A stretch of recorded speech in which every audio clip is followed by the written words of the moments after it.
So I wanted to watch this video with y'all. Can we watch this? Exposing the gambling epidemic. You guys want to watch this together? It's like it just got released yesterday. 3 million views. Gambling has changed. It used to be you'd lose your money on slots in Vegas, but today... Speaking of gambling, I got I got hit up by another gambling website. I'm not going to take it. I could be retired right now. Not only can you do that, you can also bet on your favorite sports team, on the opening coin toss, on this individual pitch, or on all three in a parlay. You can do it from your phone, your tablet, your Apple Watch. You don't just have to gamble on sports, you can gamble on esports, on video game items, on slots with those items. You can do it in Roblox, or on regular stocks, on meme stocks, gamble with calls, gamble on earning calls, gamble on calls with earning calls. You can gamble on political events, world events. You can bet if Zelensky's gonna wear a suit before July, if Jerome Powell's gonna say inflation 50 or 60 times in September. And you don't just have to gamble on that, you can gamble on crypto coins, Trump coin, Dogecoin, Fartcoin. You can gamble on the champion of Fartcoin coin, and you can gamble on any of the posts the champion of Fartcoin has ever made on whether they will become popular or not. And if none of that's your cup of tea, you can also just gamble directly within your banking app on a game of roulette, like a gentleman. And don't even get me started on the ads. If you turn on sports, esports, podcasts, not even my favorite political show is safe. Shout out to Prize Picks, the best app to fire on sports in the game. You will be bombarded with gambling ads by every famous person you've ever heard of. Not me. Not me. DraftKings Sportsbook. DraftKings Sportsbook. Uh-oh. How did we get here? And is it a... If I tell you guys how much they offer, oh my God. good thing that we're turning every spare moment of our lives into a game of chance? I'm betting no.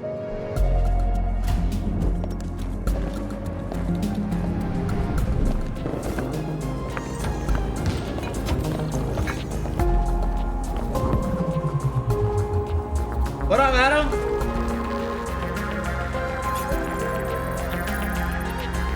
Adam, do I just say fuck you and just take the gambling deal? Do I just become a gambler? Yes? I can't. There are three Money is fake, Adam. Money is fake. Money is the root to all evil. things responsible for gambling becoming more mainstream, but the first and biggest trend... Allah will forgive you if you use the money for good, trust me.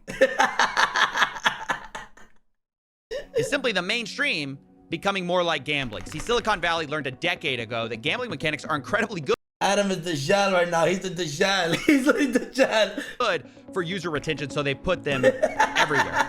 Let's say you're shopping online. Well, now you can spin a wheel to unlock prizes. Or if you're playing video games, you can open a loot box, get some randomized items. You can even use those items as virtual currency in a casino we've made a 3-part series about. Or maybe you don't have a problem with loot boxes for adults, but we've also put them in kids' video games because, you know, gotta start them young. Roblox is the largest game for minors, and they are stuffed with randomized loot boxes. But even if that's fine for you, what about the third-party websites which, against TOS, allow full gambling? Uzi made 100K giving NFL bets, and he's a man of Islam. There's always a loophole. Adam, the way I see it is that the same way you get it is the same way you lose it. That's how I see gambling. Based on a kid's game. And yes, there are actual kids gambling on these apps. Right, I just won a bit of profit there. I had 200 Robux. No, I had 200 Robux in profit, 100 Robux in profit, but I lost them. But I had 50 Robux and I lost it, and I thought I got 50 Robux again. So on this, mine's... Nah, okay, this is foul. This is actually foul. This is so foul. They're implementing it into kid games, like shit like this is just so fucked up. On Robux World, what I'm gonna do is buy 40 crates now. No, not 40 crates, but like 44 crates. Yeah, looks good. Let's go.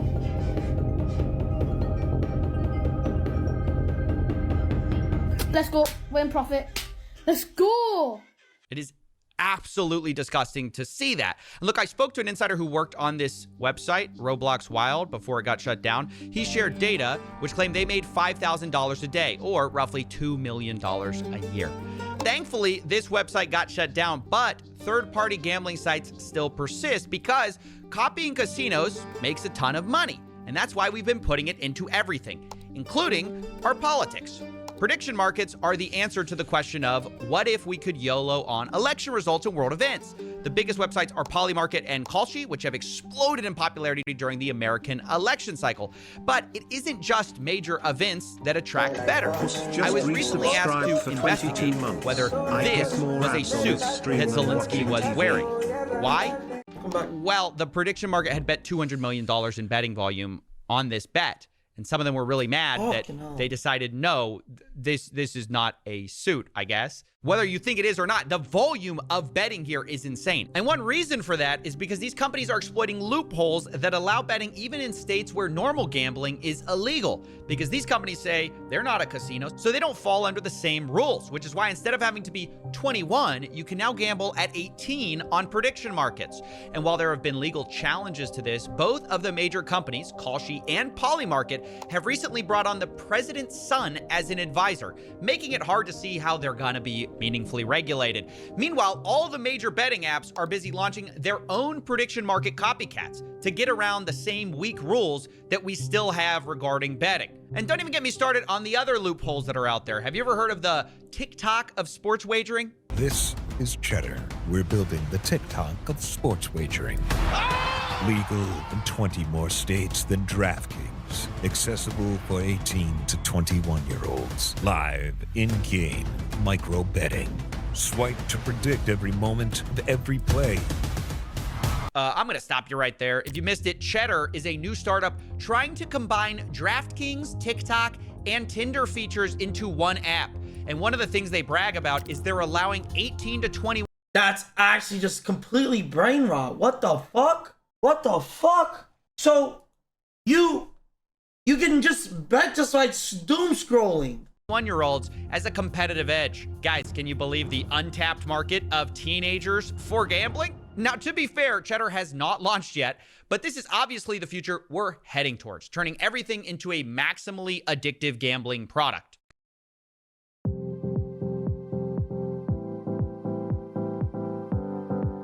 It's sports wagering with the pace of a slot machine.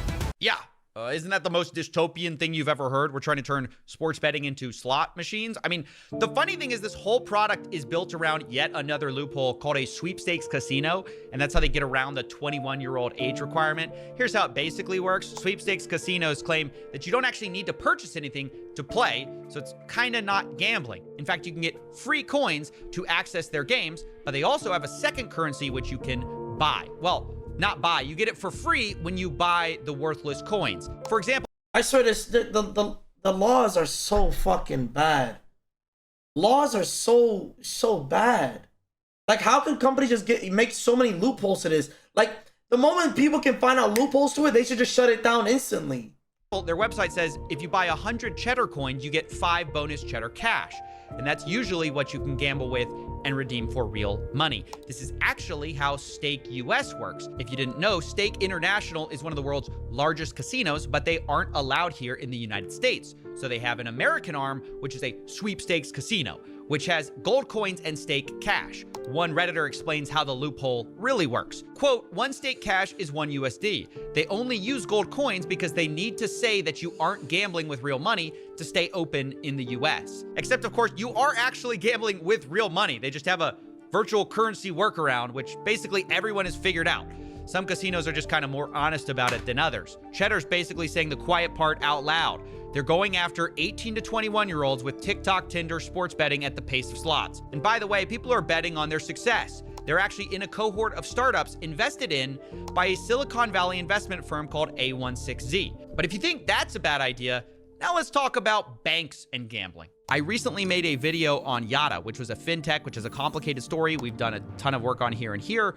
But basically, the original pitch was a no-lose lottery, which gamified savings. Lots of YouTubers worked with them, and they acted like a bank, at least at first, until they switched their new business model to be about allowing you to gamble inside the app and lose money, essentially becoming a casino within what is essentially a bank account. What the fuck? Even in bank apps. Now, I should actually note that Yada recently shut down the banking side and have fully focused on the sweepstakes casino part. I guess it's a more profitable business, but it's a sign of the times that everyone is moving their app more towards gambling, and finance is going the same way. On August 19, 2025, the investing app Robinhood announced they are bringing sports betting prediction markets to their app. In the announcement, the vice president of Robinhood claimed sports betting was a, quote, no-brainer, as we aim to make Robinhood a one-stop shop for all your investing and trading needs. AKA, we noticed people were leaving to other apps. We don't like that. We'd like you to never leave our app. Now, ironically, the very next day, FanDuel, a sports betting app, announced they were bringing stock market betting to their customers. But I will ask you about what some call the gamification of markets. Why this move? Why FanDuel? Why now? For us to have a partner like FanDuel and be able to have 14 million accounts on day one, I'm not becoming a casino, contrary to popular opinion. I didn't buy a casino. These are markets that will be offered to the general public, and we think is massively exciting of what it could do. And you couldn't have a more perfect image of how finance is embracing the casinos and vice versa. Actually, correction, you can have a more perfect image, because after I wrote this, the New York Stock Exchange's owner invested $2 billion into Polymarket. So actually, this is the perfect image of where we are. And a result is a lot of young people now see the stock market as kind of more like a betting market. The most popular group on Reddit is personal finance with about 21 million followers. In second place, Wall Street Bets, where gambling on the stock market is embraced and celebrated. It grew the most during the meme stock craze of 2020, which shifted how some people thought about investing. Instead of being driven by earnings, prices, or fundamentals, people gambled on memes, attention, and vibes. People are chasing bigger returns and taking on bigger risks to do so. One measure of this is the amount of debt people are taking out to invest. Margin debt is at an all-time high of $1 trillion, which even on an inflation-adjusted basis is near all-time highs and up 5x over the last. Wait, is the debt, is this just like in general debt, or is this in debt by people taking out debt to put into gambling? Does anyone know? I was gonna hate, but it's low-key interesting. No, this video is very interesting. He said margin debt. What is margin debt? What is margin debt? What is that?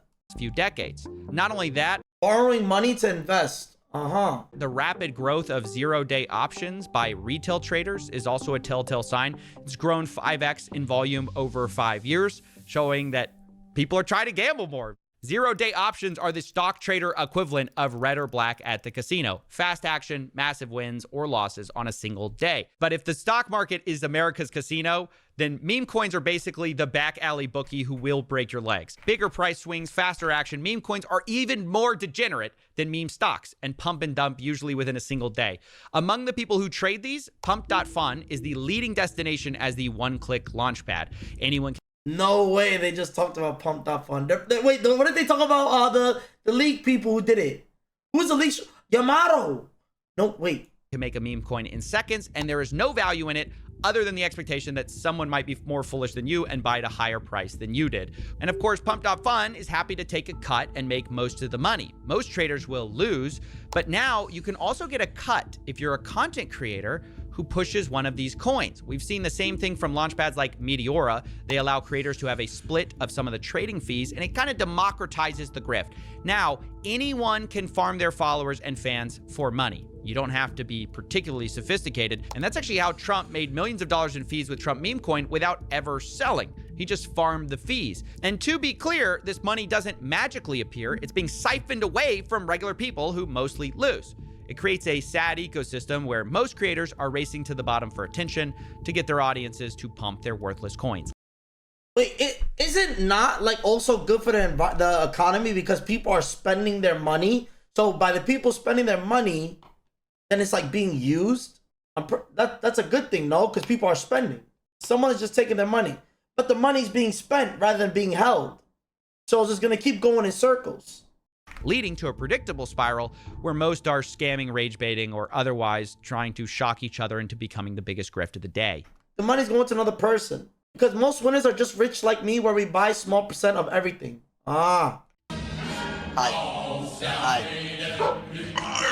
What the fuck was that?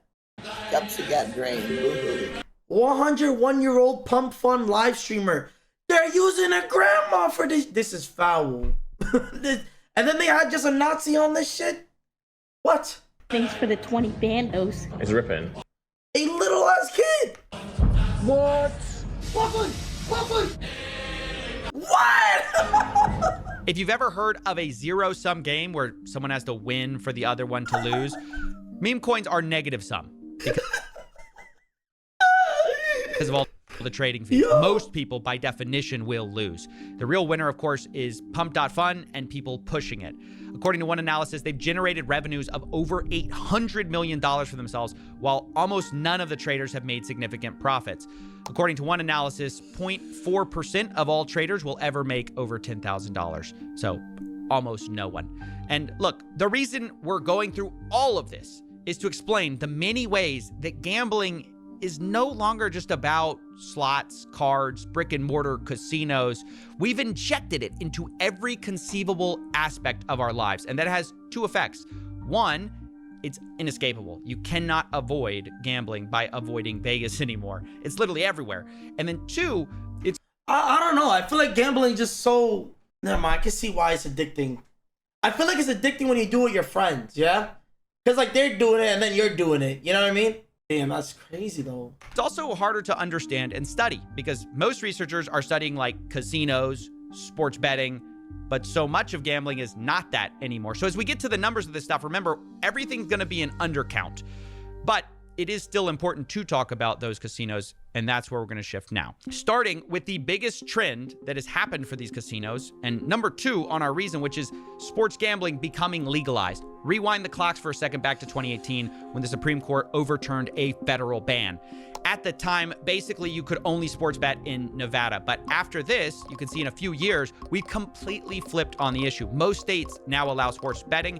And along with that, the advertising budgets for these companies is absolutely enormous. DraftKings, FanDuel, Underdog, Prize Picks, they've spent hundreds of millions of dollars getting celebrities and influencers to push their product every year. And man, has it worked. As I'm writing this, the #1 sports app on the App Store is not sports. It's not ESPN. ESPN and the NFL are second and third. The #1 sports app is actually DraftKings. And in the top 10, half of those apps are sports betting, which is insane. There are two reasons for this. Obviously, one, hundreds of millions in advertising, but the second is what are called inducements, which is when these apps will incentivize players to download them and place a bet, sometimes literally offering what seems like free money.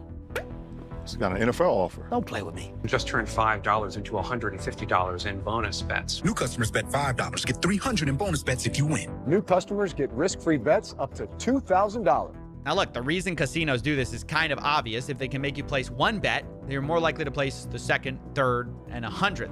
But even setting aside the fine print of these weird offers, does it not strike anyone else as weird that we're allowing gambling companies to give away free stuff?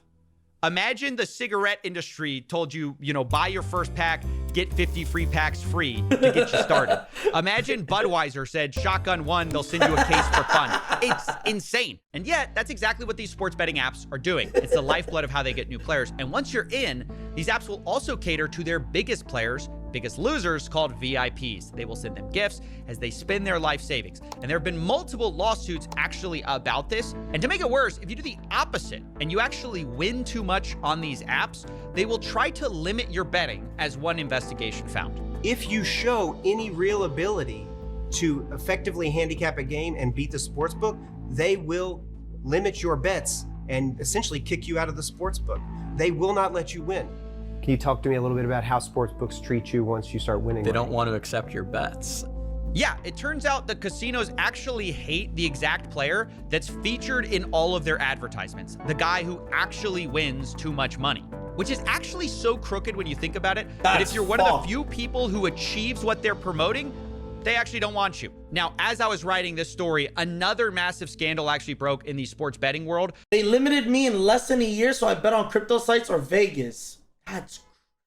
How's that allowed? Wait, so Evan, are you up on sports betting?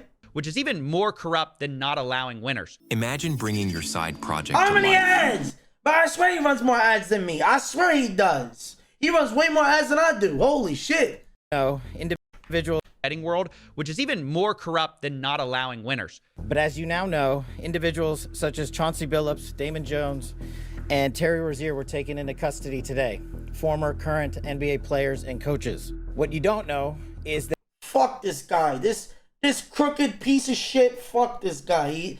Big nose piece of shit. That this is an illegal gambling operation and sports rigging operation that spanned the course of years. That's right. The FBI just exposed a massive sports rigging scheme that was using these apps to win money on rigged basketball games. One example of this was March 23rd, 2023, when an NBA player, Terry Rozier, told a friend ahead of time that he was going to go out early on a foot injury. And so that night, $200,000 in bets were placed on his underperformance because no one else knew that he was injured. And a few minutes after Terry kind of limping around, he left the game and the bets paid off.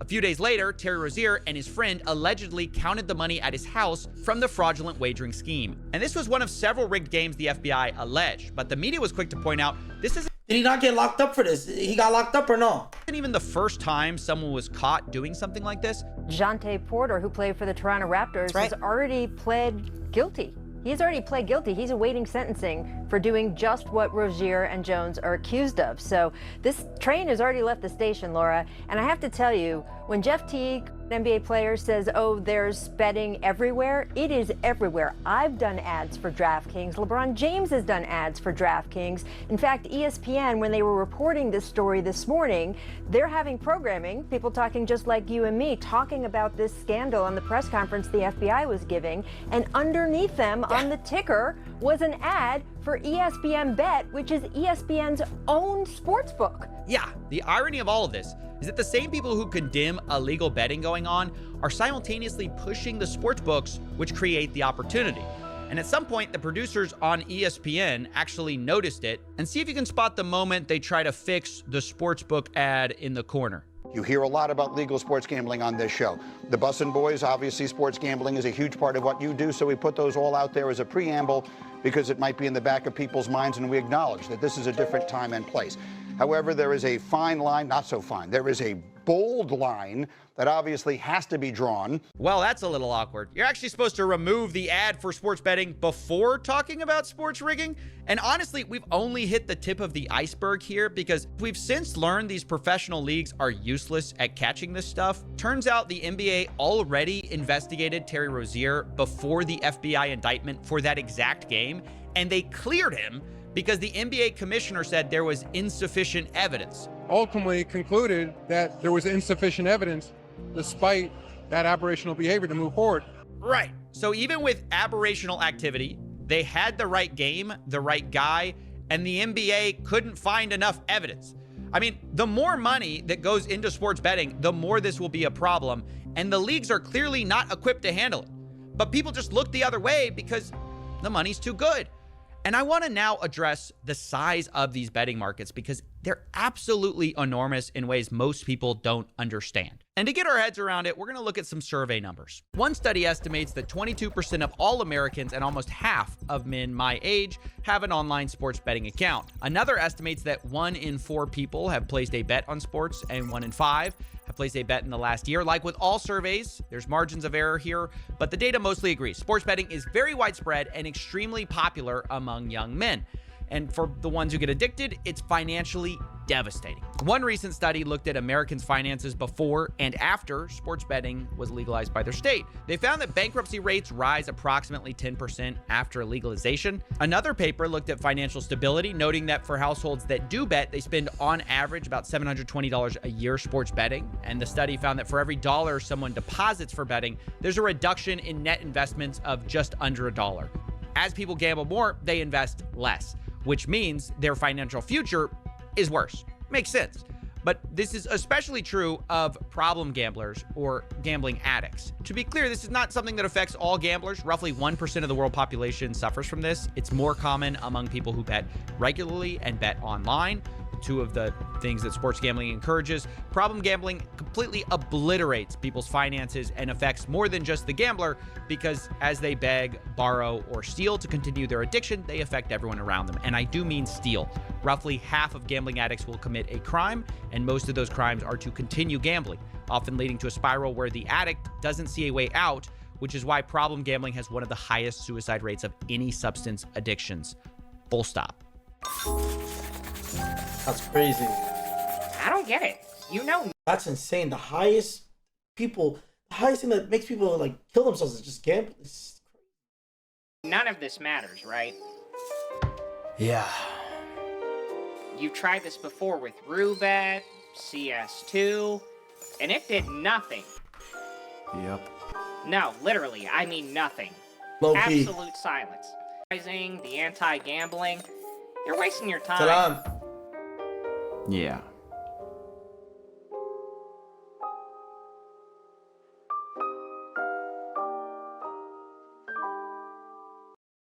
I need to find the best way to learn math. Shit. A year ago, I was offered... How does it feel? Bro, I'll buy the premium at this point.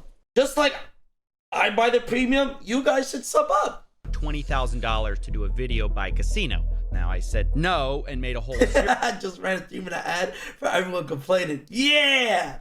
Fuck yeah!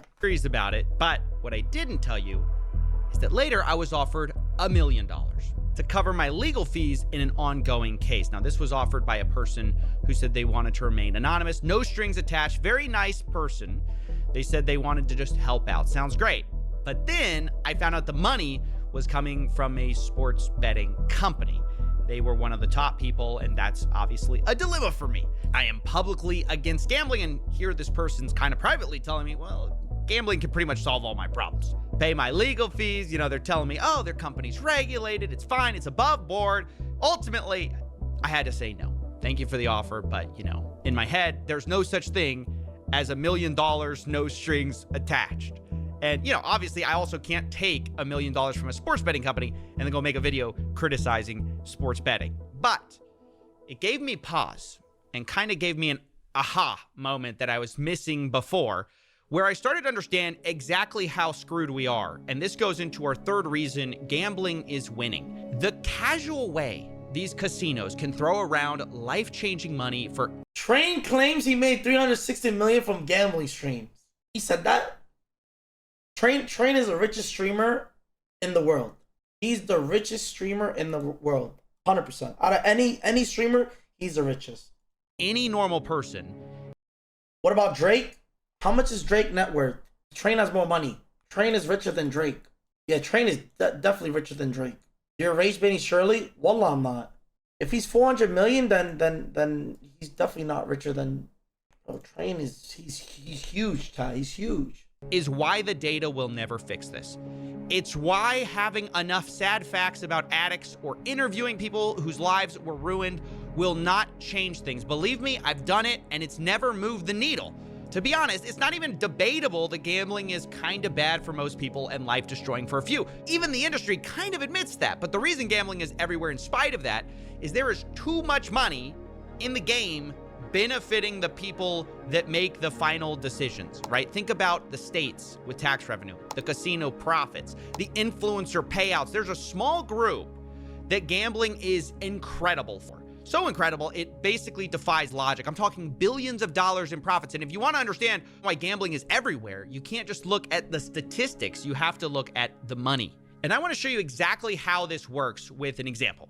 This is Matthew. He's better known online as Nadeshot, and recently he took a gambling deal with an offshore crypto casino. And when he first talks about the deal, I want you to notice it's a little strange. He almost seems hesitant. Boys, we just partnered with Rootbet. You see, AL versus T1 game alone last night had over 18 million bet on it on Poly Market alone last night. Bro, I know. Trust me, I know everything about the gambling shit. It's crazy. It's so crazy. To me, it's genuinely crazy. And before I say anything, like before streaming, I didn't know how big gambling was. Like I only thought gambling was just only in LA and shit like that. But over the last 5 years, it's became insane. It's everywhere. It's so popular. Don't gamble, okay? You will lose. I promise you, you're gonna lose. But that's why I partnered with Roobet, so they can pay me to gamble. So even when I lose, I'm still gonna lose. Yeah, it's Pretty weird to hear someone say, "Don't gamble, guys," while announcing a partnership with a gambling company. Nadeshot implies that he may lose money, but in fact, he later admits that it's the most money he's ever been paid.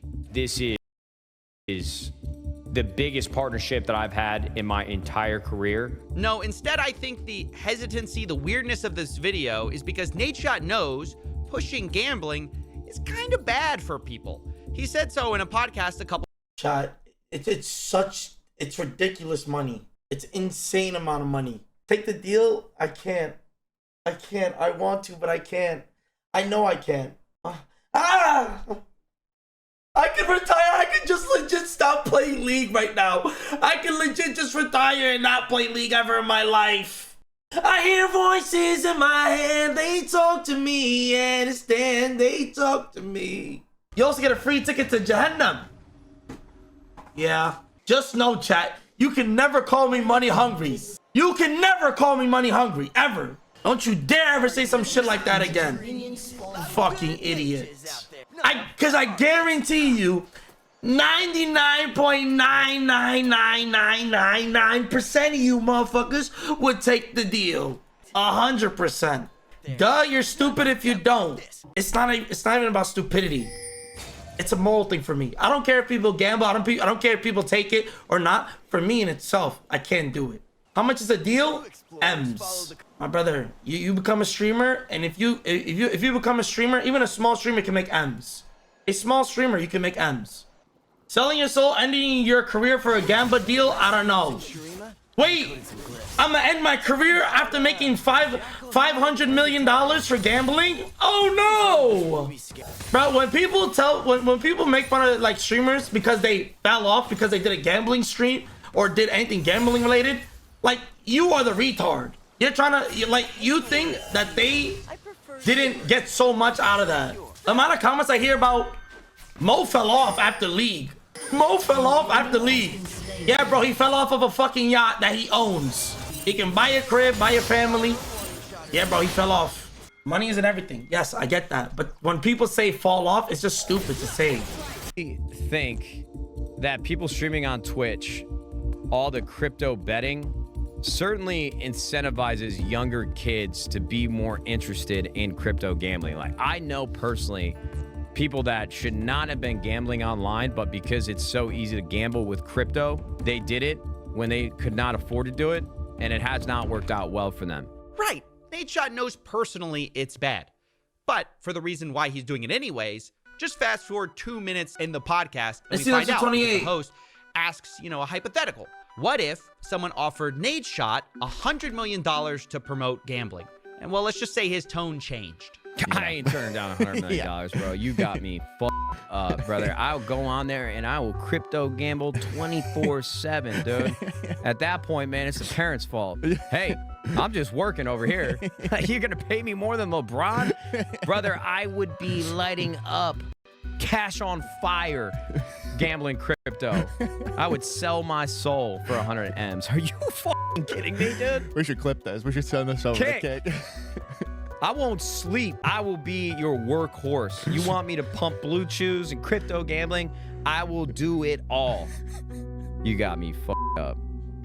Them kids, dude. Fuck them kids. Look, I'm just going to say, you can say he's wrong for saying that. He's a bad person for saying that. But the reality is, this is why gambling is winning. The casinos have so much money, they are buying people's souls. Even people who kind of admit gambling's kind of bad. Put enough money on the table, and Nadeshot says, hey, fuck them kids. And by the way, speaking of fucking them kids, let's talk about Drake. W's in the shot. It isn't just streamers or influencers taking deals. It's the biggest rapper on the planet. He signed a reported $100 million deal recently with Stake, the crypto casino, which is wild. There's really no endorsement deals like that anywhere else that hit those kind of numbers. And just like Nadeshot, Drake wants you to know that, even though he's taking the money, gambling isn't for everyone. Recently, he posted an $8 million loss, saying, gotta share the other side of gambling. Now, maybe some of you think that's brave, but to me, I see that and go, Drake, that is the only side of gambling for most people. If any normal person lost $8 million, their life is over and their legs are broken. You're the only one with another side to this whole thing. Where, to be clear, that other side is reportedly getting paid $100 million. And to be clear, like, it's a lot of people taking these deals. I'm not trying to single anyone out. You know, let's also take Kevin Hart, right? One of the world's smallest comedians. He pushes DraftKings. And this one I find really bizarre. Do me a favor, man. Go to the DraftKings app. Look at what I'm betting on. Look at why I'm betting on. Place your bets. All the action is here. DraftKings, Kevin Hart. I'm not even going to ask why Kevin needs you to get on DraftKings and bet. Like, the fact is he's worth a reported $450 million. But the real thing I find so gross about this is that Kevin Hart has gone on podcasts and talked about the need for financial literacy. You know, he talked about this on Joe Rogan. The biggest problem within our community is knowledge. We don't know. Debt is welcomed because it's celebrated. That's all we know. The knowledge isn't given. So it's not till you obtain that knowledge and understanding that you go, oh, shit. Oh, this is why you put money up. This is how you increase versus decrease. Oh, this is how you earn on your money. Oh, wow. I can gain wealth by investing in what? The stock world is what? How many people partake in the stock world? And is there a part that isn't necessarily gambling? Is there a low risk part? The information isn't there. Yeah, Kev, maybe the information isn't there on the stock market part, which isn't gambling, because you're too busy telling them about actual gambling. Understand that Kevin Hart is not just a guy who sometimes talks about it on podcasts either. He has a whole partnership, an actual partnership with Chase Bank, where they ran a campaign to improve financial literacy. But then Kevin goes on the Wait, so what is financial literacy? What is financial literacy? Side, and he's pushing DraftKings, which preys on people's financial illiteracy. See, this is why I hate you motherfuckers. You know why I hate you guys? The one thing I hate about my Twitch chat, instead of helping me and trying to tell me what's something, you guys just laugh or flame me. Like, you guys are a dead-ass piece of shit. You guys are the reason why bullying is still a reason in this day and age. Because instead of helping out your brothers and sisters, you put them down. Chat Reflect streamers, I never bully people. You come to me, I will help you. You come to me, I help you. I will never turn you down if anyone asks for help. As long as it's not for money. If it's for money, I'm gonna turn you down. Give me $5, I said anything that's not for money. And while we're talking about small comedians with big bank accounts, let's talk about Joe Rogan too. And listen, I'm not trying to be high and mighty with all this stuff. I know it sounds a bit like that, but believe me, I am eye level with these guys, okay? I'm very short too. You can't tell behind the $10 million studio desk, but no offense is intended here.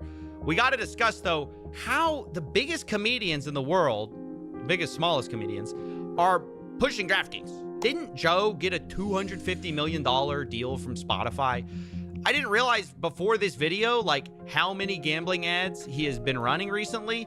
In the month of September alone, there were 11 DraftKings ads in 14 videos. And with Joe especially... Oof, he's definitely in the B's.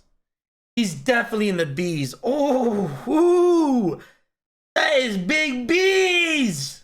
It's weird because he's the guy who rants against Big Pharma's manipulative advertising.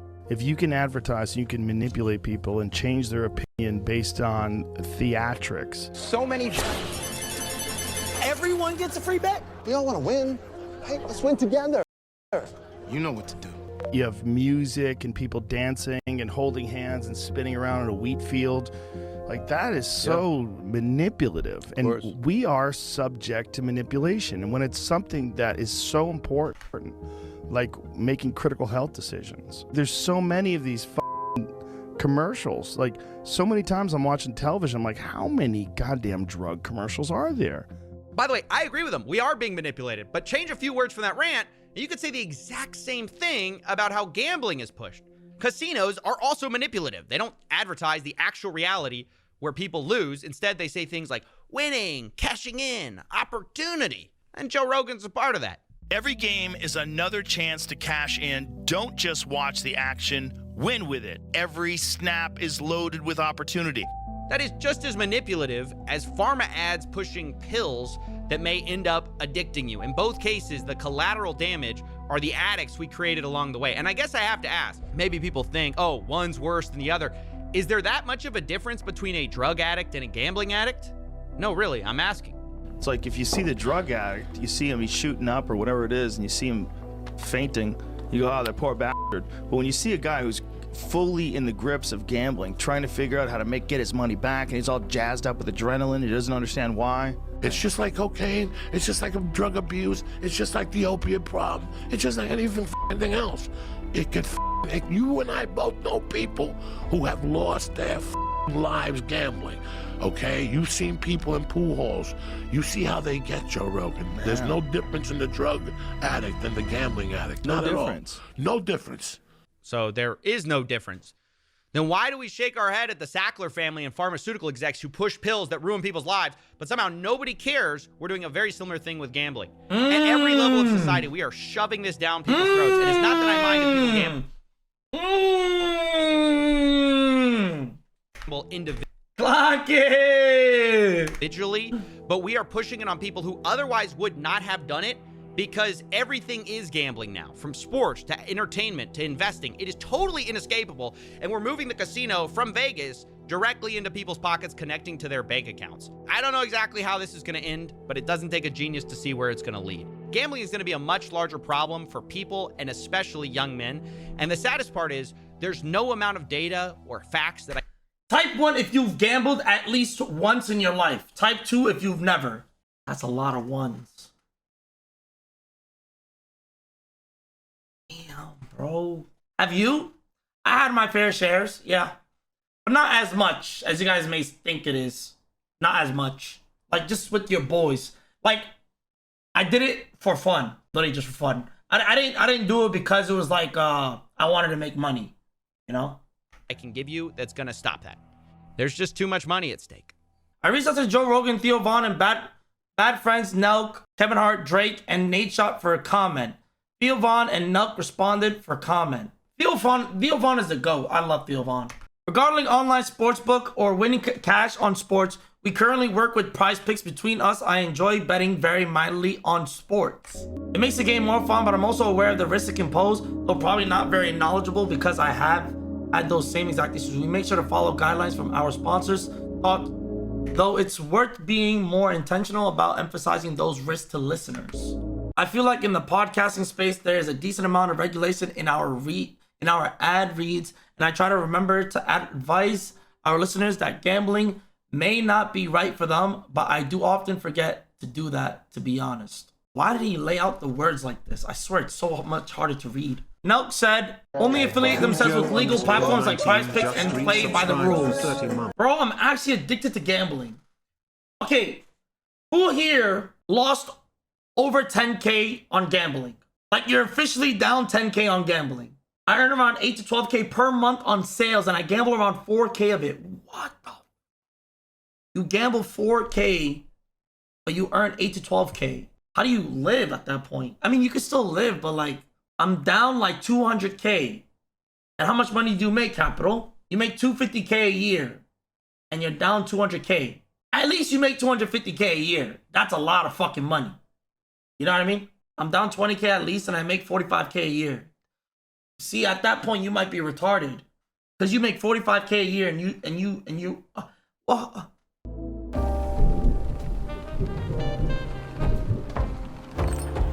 Hey, come back to the bar and let me fix you a drink. The weather isn't changing anytime soon. You know, all it would take is basic. I live at home, bro. My guy, just spend the money wisely. I want to stop, though. I'm not sure if there are guidelines on what to do for self-exemption. You know what you should do if you have a problem with gambling? I kid you not. Give the only access to your money to someone you can really trust, like your loved one, like your mother, and tell her not to give you the money unless it's emergency and she's there for you. You need to tell her that. Like advertising. Also, find a better hobby, because you have a dopamine addiction. When you gamble, you get dopamine from it, right? You need to find something to serve that dopamine. rules or legislative change to put a stop to half of this stuff. I used to work at a convenience store, and there would be someone who would come in daily spending thousands on scratchers, and you could see their eye bags from stress of losing. Once in a while, there'd be a bunch of scratchers thrown on the ground outside. Bro, trust me, I used to work at a deli as well, man. That shit was crazy. That shit was crazy. That's the thing. Money makes the world move, Coffee. And the people who write the rules like them just the way they are. Do you really think it's worth all of this, though? Like, just for a little more money? Hey, you said it yourself, didn't you? Hey, Taco, how about you give me the money? Taco, give me the money. How about this? You give me the 40K, I'll give it back to you in 5 years with at least 500K. Give me 40K, I'll give it back to you with 500K. It's not just a little money. It's a lot more money. If people would sell their soul for $100 million, well, imagine what they do for billions. You know, maybe it is time for that drink.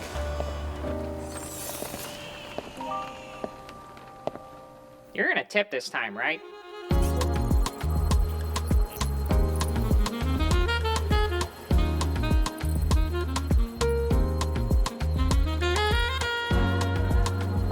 Damn!